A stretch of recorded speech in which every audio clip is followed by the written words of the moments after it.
By the Federal Reserve's most recent measure, the net worth of the typical American household just posted its largest jump in 4 decades. By the headlines, the average person is doing better than ever. So let's build that average household. The median income, the average savings rate, the savings the typical person actually has, and follow the money to the day the paychecks stop. It runs out. And here's the part that should bother you. You can be better than average on every one of those numbers and still run out. Being above average was never the goal. It just felt like it. I know how that sounds. Let me earn it. Before we go further, one rule for this video. We are not going to cherry pick a person who is struggling. We are going to do the opposite.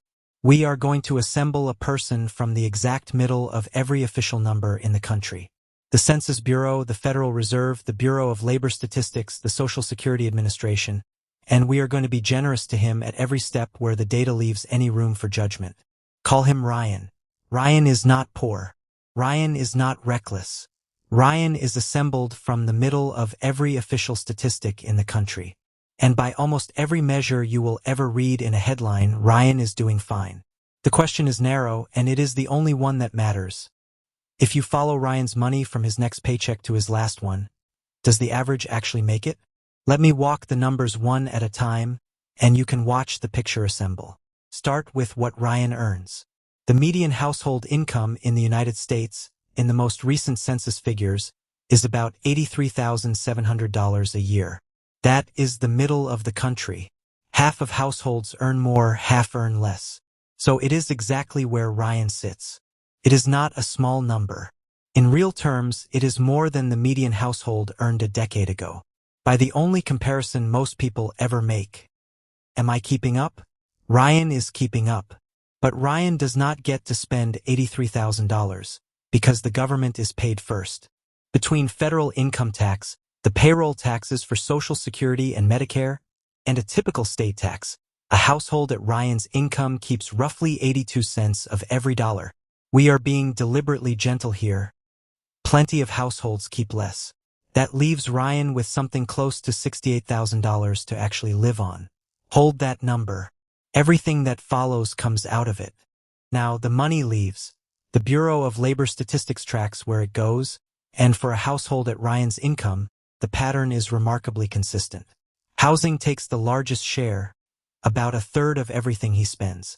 Transportation takes the next largest, roughly a sixth. Food takes another eighth. A roof, a car, and meals. Those 3 categories alone consume close to 60 cents of every dollar before Ryan has paid for anything else. No insurance yet, no health care, no child care, no phone, no clothing, nothing set aside for an emergency, and nothing at all for enjoyment. When you add the rest of an ordinary life on top of those 3, a household at Ryan's income spends very nearly everything it brings home. This is the first uncomfortable fact. And it is not a moral failing, it is arithmetic. The average household is not hemorrhaging money on yachts and sports cars. It is spending an ordinary amount on ordinary things, and the ordinary amount happens to consume almost the entire paycheck. What is left over, the part that quietly becomes wealth, is a sliver. So how big is the sliver? The government measures that too. The personal saving rate, the share of after-tax income that households actually keep, has been running at around 4.5%. A few years ago, it was higher.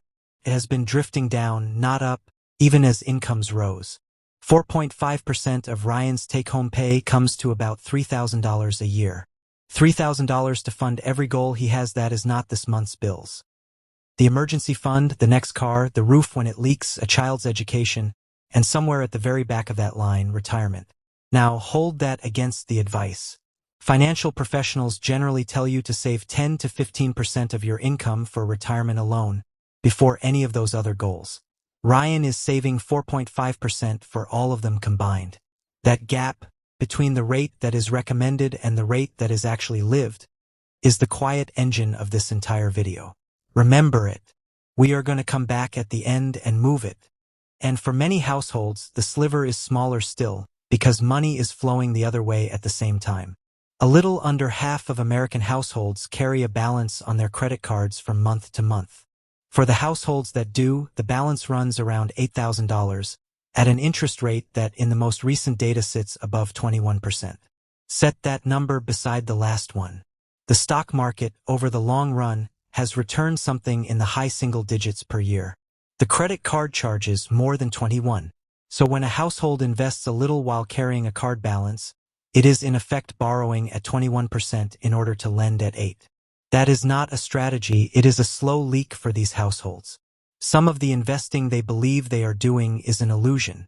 The card is pulling money out faster than the market can put it in. Ryan, being exactly average, sits right on the edge of this. We will be kind and assume his leak is small, but it is worth seeing the mechanism plainly, because it is one more reason the sliver stays a sliver. Now, none of this would actually worry Ryan. And here is why. If Ryan ever stops to check whether he is on track, he will reach for the number everyone reaches for, net worth compared to his age. And by that yardstick, Ryan looks fine at every step of his life. The Federal Reserve publishes the median net worth for each age group. Under 35, the typical household is worth about $39,000. By the late 30s and early 40s, that rises to about $135,000. By the early 50s, about $247,000. And by the early 60s, the doorstep of retirement, the median household net worth is roughly $364,000. So picture Ryan checking in across the decades. At 40, he glances at the figure for his age and he is right around it, maybe even a touch above. 50, same thing. At 60, he is sitting near $360,000 in net worth, precisely where the average person his age is supposed to be. Every single checkpoint tells him the same reassuring thing. You are on track, you are at the median, you are, if anything, a little ahead. This is the trap, and it is about to spring because that $360,000 number is hiding something. Here is what it is hiding. Net worth counts everything Ryan owns, minus everything he owes.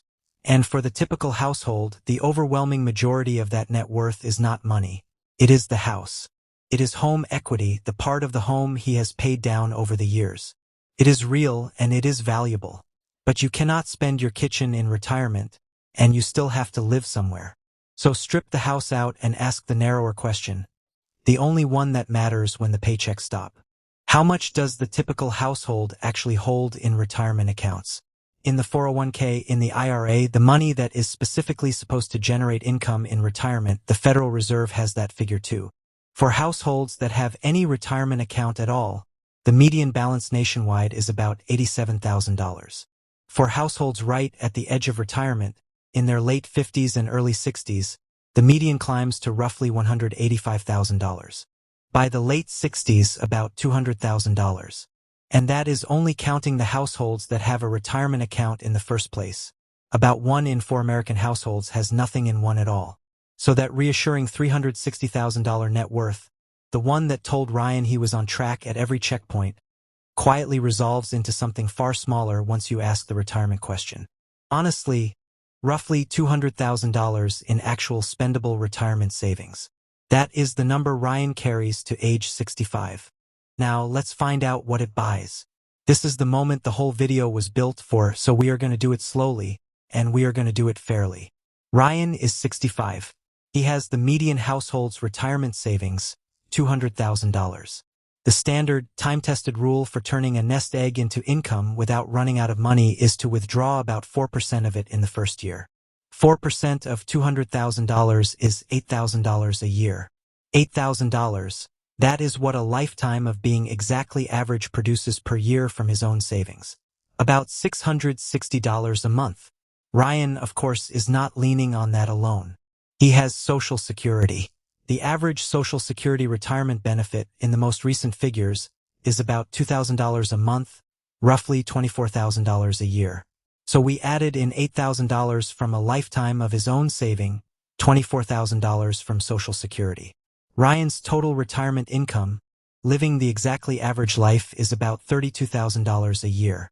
Now, what does he need? Here is where we are going to be as generous to Ryan as the data will possibly allow. We will assume that in retirement Ryan spends less than he did while working. The standard planning assumption is about 80%. We will assume, on top of that, that his mortgage is completely paid off, and we will cut his housing cost accordingly. Stack every one of those breaks in his favor, And Ryan's retirement spending still lands somewhere around $45,000 a year. And that is the gentle version. $32,000 coming in. $45,000 going out every year. Ryan is about $13,000 short. Not for 1 year, every year for the rest of his life. And now look at what is actually holding him up. Of that $32,000 of retirement income, $24,000 of it, 3/4, is Social Security. The $200,000 he spent 40 years accumulating is generating $8,000. It is covering less than a fifth of what he spends. So here is the honest, uncomfortable conclusion. The average American does not really have a retirement funded by a lifetime of saving. The average American has Social Security with a small savings cushion on top that runs out faster than he ever expected. The retirement of the median household is mathematically a Social Security retirement. Now, you have been listening carefully, and there is a fair objection forming. You are thinking, fine, but I am not average. I earn more than that. I save more than that. Good. Let's test it. Let's hand a household 25% more income than the median, and let's have them save 7%. Not 4.5, a full 7, comfortably above the national rate. Run the same 40 years, the same market, the same fair assumptions all the way through. They retire with about $400,000, double the median. They draw it down at the same rate. They add the same Social Security, and they still come up short by nearly $13,000 a year. Read that again because it is the whole point. You can earn more than the average household. You can save more than the average household. You can beat the average American on every single line on the page and still not arrive. Above average was never the goal. It just felt like one, because the average is the only thing anyone ever held up for you to measure against. The average is not a passing grade. The average is a warning. So if income is not the lever and we just watch 25% more income fail, then what is? Go back to the original Ryan, the median income. Change nothing about his life except one number. Not his job, not his salary, not his stock picks. He does not have any. He just buys the whole market and leaves it alone. Not his luck, not the market's returns. One number. The share of his own pay he sets aside before he spends the rest. Move it from 4.5% to 15%. 15% of Ryan's take-home pay is about $10,000 a year instead of $3,000. Same income. He simply sends more of it forward and less of it past. Run the identical 40 years at the very same ordinary market return we have used the whole way through.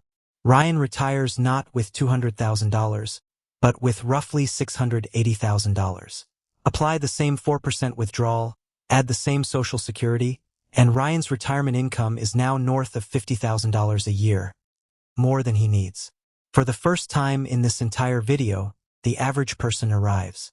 Same paycheck, same market, one lever. Let me be precise about what this does and does not say, because the honest version is stronger than the convenient one. It does not say income is irrelevant. A higher income makes the same rate easier to reach. It does not say 15% is a magic number.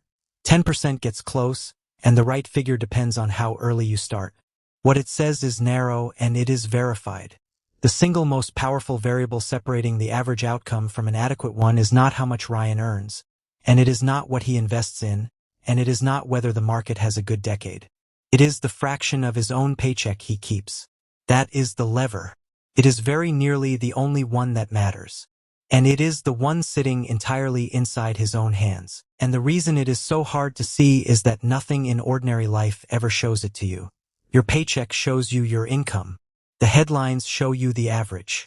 Your net worth next to your age tells you that you are on track, right up until the day you are not. Not one of those numbers ever shows you the one that actually decides the outcome. So you have to go and find it yourself. Let me leave you with the shape of the whole thing because it is simple enough to carry with you.